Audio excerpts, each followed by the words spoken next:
In a world that's pretty much filled with rogues and drunks, it feels a little redundant to focus on a single drunk, right? How does one person change the trajectory of an entire story when he can't even form full sentences properly? But such is the impact of secondary characters in any sort of narrative, especially the ones who like a strong drink with questionable company. Because you just know that these are going to be the people who will make the kind of mistakes that will push things in directions we never could have dreamed of. That's why in this video, we're going to be looking at who the drunk man from the tavern scene at the beginning of A Night of the Seven Kingdoms episode 1 was, and we're going to be talking about why he's such an important figure for the story. Let's get into it. The drunk man and his little brother. The opening scene of A Night of the Seven Kingdoms is quite solemn, yet hilarious if you ask us. Showrunner Ira Parker found a brilliant way to sprinkle in some comedy wherever he could in a franchise that's usually focused on the drama, the politicking, and the action set pieces. But it's what happens after Dunk decides to try his luck in Attorney that is of primary interest to us because it's so out of the ordinary, even he is somewhat surprised by it. On his way to Ashford, Dunk stops at an inn where he meets a bald boy. He assumes the boy is the stable hand, and so he tells him to go ahead and groom and feed his horses while he gets some food in his system. When he enters the inn, it's empty, save for the innkeeper and a man who's passed out on a nearby table. The innkeeper asks him what he'll have for supper, herb-encrusted lamb or some ducks shot that morning by her son, and Dunk says both because he's a big strong boy and needs his protein. She says her son shot the ducks that she'll be serving him, so he assumes that the stable boy is who she was referring to. As she goes off to fetch his food, the drunk man suddenly wakes up and says the most bizarre thing ever. He says that he dreamed of Dunk, and he rather rudely tells the big knight to stay away from him. As he stumbles upstairs to his quarters, because inns were like the hotels of the Middle Ages, Dunk was about to ask the innkeeper who that guy was. She tells him to mind his own business instead, so he wolfs down his food and catches the bald kid playing knight with his warhorse Thunder. Dunk threatens to clout the kid multiple times, commands him to fetch oats for Thunder, Sweetfoot, and Chestnut, and tosses him a penny for his efforts, which he thinks is better treatment than what a rambunctious kid like him deserves. That all changes when he's reunited with the boy at the end of the episode, when he learns that this literal child followed him by getting on a lamb cart and riding all the way to Ashford just to squire for him. It's only when he says that his home's in King's Landing and not in the poor side of the city that we get confirmation of the kid's royalty, and that means that the man in the inn must be related to him because they were the only ones around. Besides, that also explains why the inn from that scene was empty, because it's rather odd for a place that serves booze a day's ride away from a town where Attorney's about to take place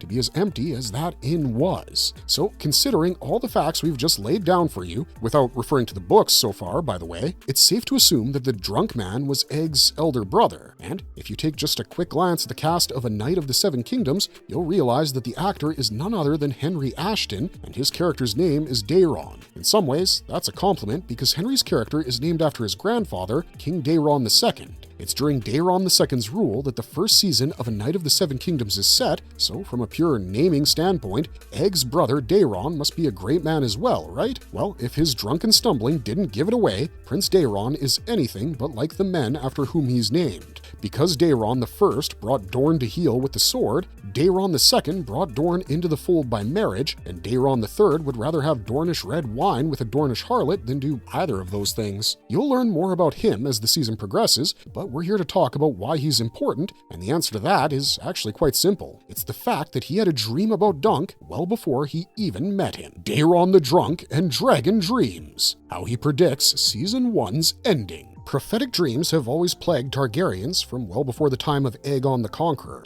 Hell, their entire move to Dragonstone was motivated by a prophetic dream that Daenerys the Dreamer had, in which she foresaw the doom of Valyria. Then, Aegon the Conqueror had the dream about the White Walkers, which led to his conquest, and all future generations of Targaryens have had at least one dreamer among their ranks, if not more. In House of the Dragon, Helaena Targaryen is that generation's dragon dreamer, where she constantly spits out prophetic warnings that our main characters keep ignoring until it's too late. Her father Viserys was a dragon dreamer too, because he foresaw his son's birth and death before he could even decipher the true meaning of the dream. But there's an interesting correlation between the death of dragons and the dragon dreams, in that after dragons went extinct, more and more Targaryens seem to be born dragon dreamers. In A Song of Ice and Fire, Maester Aemon says that all his brothers dreamed of dragons dragons and that their dreams were what killed them. This means that every person in Aemon's generation was an oracle, which stands in stark contrast to the generation of Rhaenyra Targaryen, where only one of 4 of King Viserys II's children gained that ability. It seems to us that after the death of the dragons, the web of prophecy that exists behind the supernatural veil that guides all Ice and Fire characters to their fates became hyperactive, specifically with the intent of bringing dragons back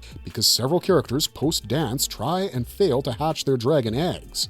But we're going slightly off topic here because we're supposed to focus on the dream that made Daeron the Drunk so afraid of Duncan the Tall, and it's at this point that we should give you guys a proper spoiler warning. Everything we're about to say is going to play out in the final act of Season 1 of A Night of the Seven Kingdoms, so if you don't want your viewing experience spoiled, best not to engage any further. But if you're the kind that doesn't care about spoilers or is brave enough to power through them, then keep watching because that one line where Daeron asks Dunk to step away from him ends up forming the endgame of this entire season. So what exactly did he see that scared him so much that he went stumbling back to his quarters at that strangely deserted inn? Well, it's quite simple. Daeron saw Dunk slaying a dragon. Well, to be more accurate, he saw the body of a dragon fall upon Dunk, but he somehow remained unharmed. However, if any of you have read Martin's work, you'll know that he uses dragons as not just a visual metaphor for, well, dragons, but also for Targaryens. There's a reason House Targaryen claims to be the blood of the dragon. They're the last survivors of a race of human beings that managed to bond with the most dangerous beasts in the world. In fact, it's even said that Targaryens have literal dragon's blood in them, which is why they're able to create the dragon bond, and why sometimes stillborn children from their bloodline end up looking like scaled and winged lizards.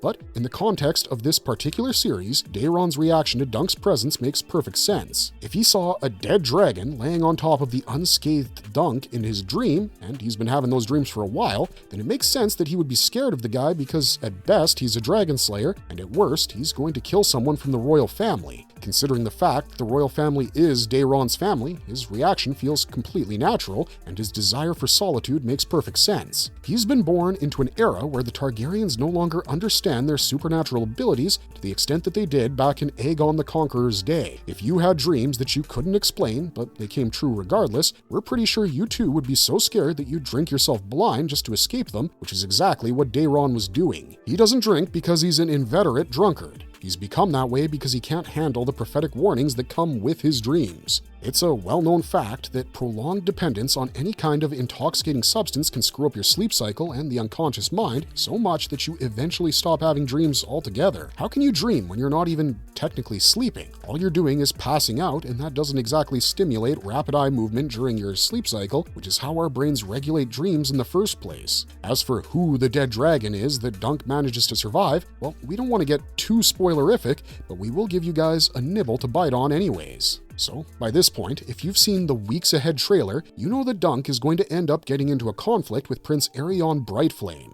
Aerion is Daeron's younger brother, and he in particular sees himself as more dragon than human. In fact, he's going to refer to himself as such during many of his scenes in Season 1 of A Night of the Seven Kingdoms, so it stands to reason that he would be the dead dragon Dunk survives, right? Well, not exactly, because the Trial of Seven, which will be the major event of the final act of this season, will feature Targaryens on both sides. All we're going to tell you guys is that the person who kicks the bucket is someone you might not expect. Book fans know, of course, and if you're a book fan watching this video, we implore you not to spoil things in the comments for the show casuals so as not to ruin their viewing experience. But what we can say is that this death has such far-reaching implications for the politics of Westeros that it ends up reshaping the royal landscape. And, most importantly, just because Daeron saw Dunk surviving a dragon doesn't mean Dunk killed that dragon. He's perhaps the only guy during the Trial of Seven who doesn't take things as far as many of his peers would, because Dunk is fighting for justice, and justice doesn't involve murder, at least not in most cases. The dead dragon that falls on him is a symbol of tragedy, not aggression,